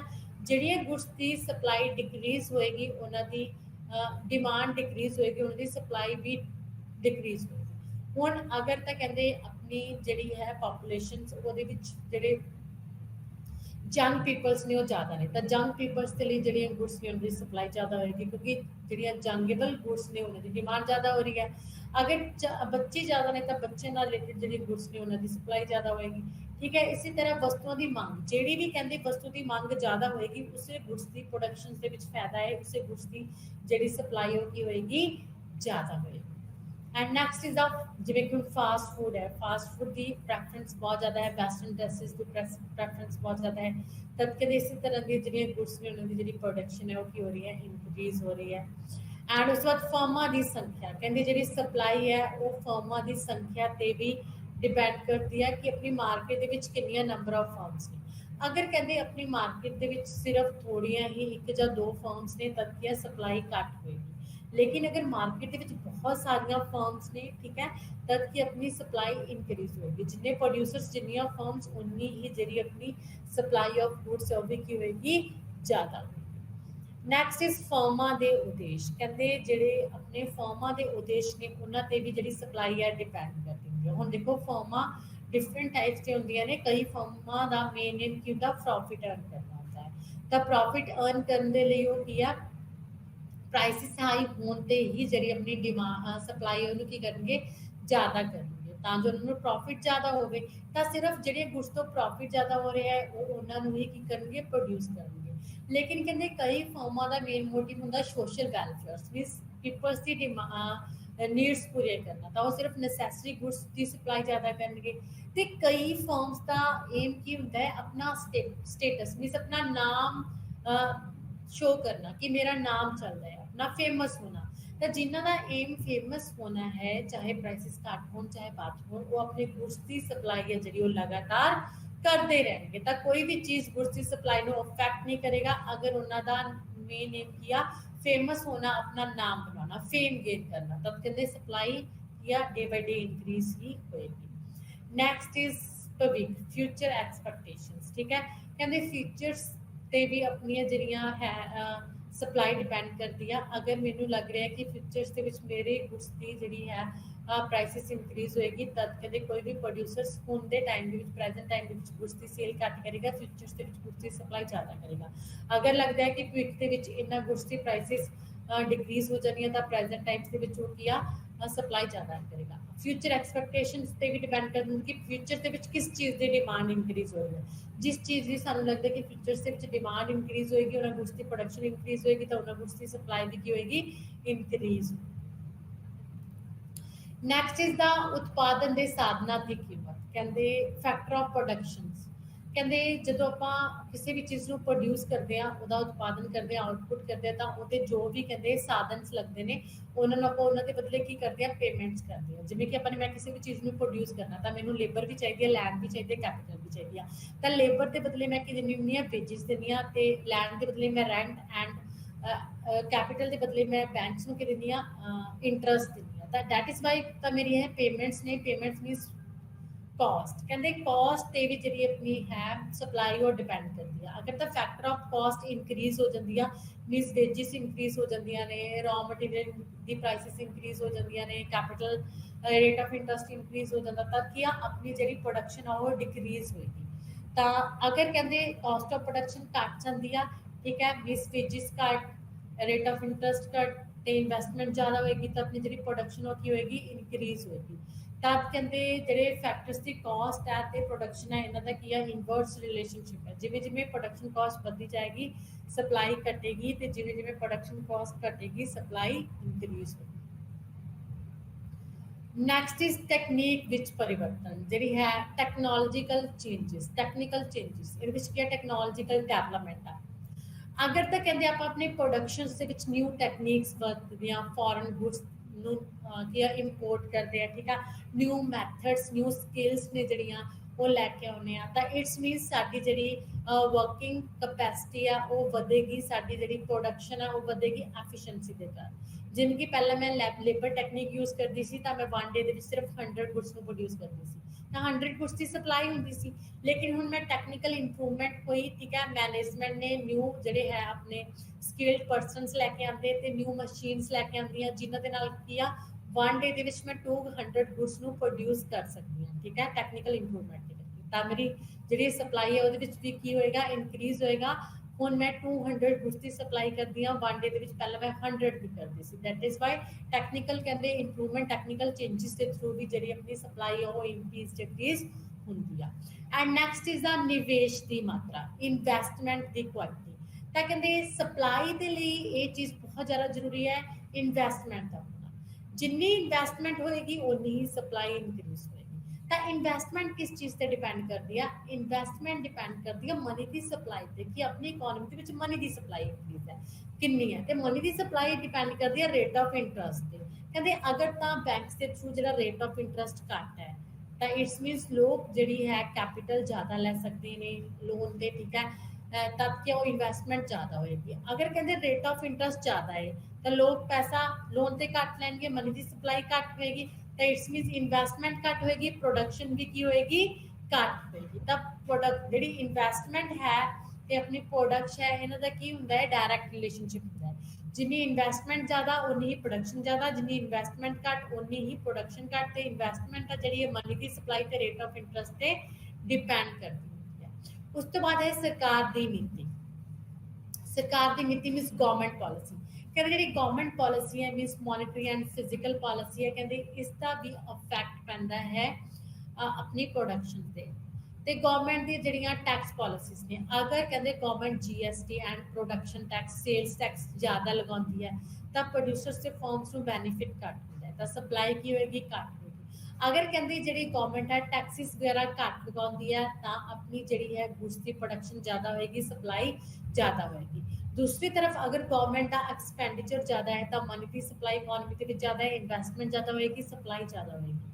अगर बैंक के थ्रू भी कहते मॉनेटरी पॉलिसी के थ्रू भी रेट ऑफ इंटरेस्ट घट तो अपनी मनी की सप्लाई ज़्यादा, तब की होएगा इन्वेस्टमेंट ज़्यादा होएगी, तब की प्रोडक्शन भी ज़्यादा होएगी, सप्लाई भी ज़्यादा होएगी।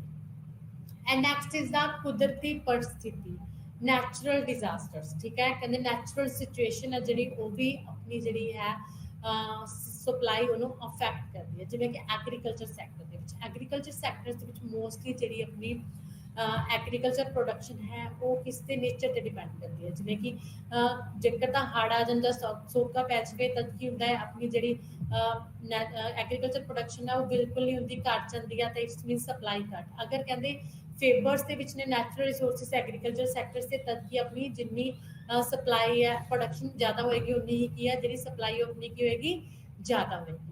इसी तरह नेचर से भी जी अपनी प्रोडक्शन है सप्लाई है डिपेंड करती है। जिन्हें अपने नैचुरल रिसोर्सिस ज़्यादा ने, जिमें कि रॉ मटीरियल कितने कोल ज़्यादा है, पेट्रोल ज़्यादा है, तो उसी तरह की जी प्रोडक्शन है उस इकोनॉमी के होएगी, तो उसी तरह की सप्लाई भी उस इकोनॉमी के ज़्यादा। तो ये सारे जो फैक्टर्स जोड़े अपनी सप्लाई में की करते हैं अफेक्ट करते हैं। तो आज के इस टॉपिक के अपने सब तो पहला की किया सप्लाई की है। सप्लाई का मतलब है किसी भी विक्रेता के द्वारा किसी भी मार्केट की जाने वाली सप्लाई, वस्तुओं को की जाने वाला प्रस्तुतिकरण। एंड इसके बाद increase and decrease in supply and extension and contraction in supply.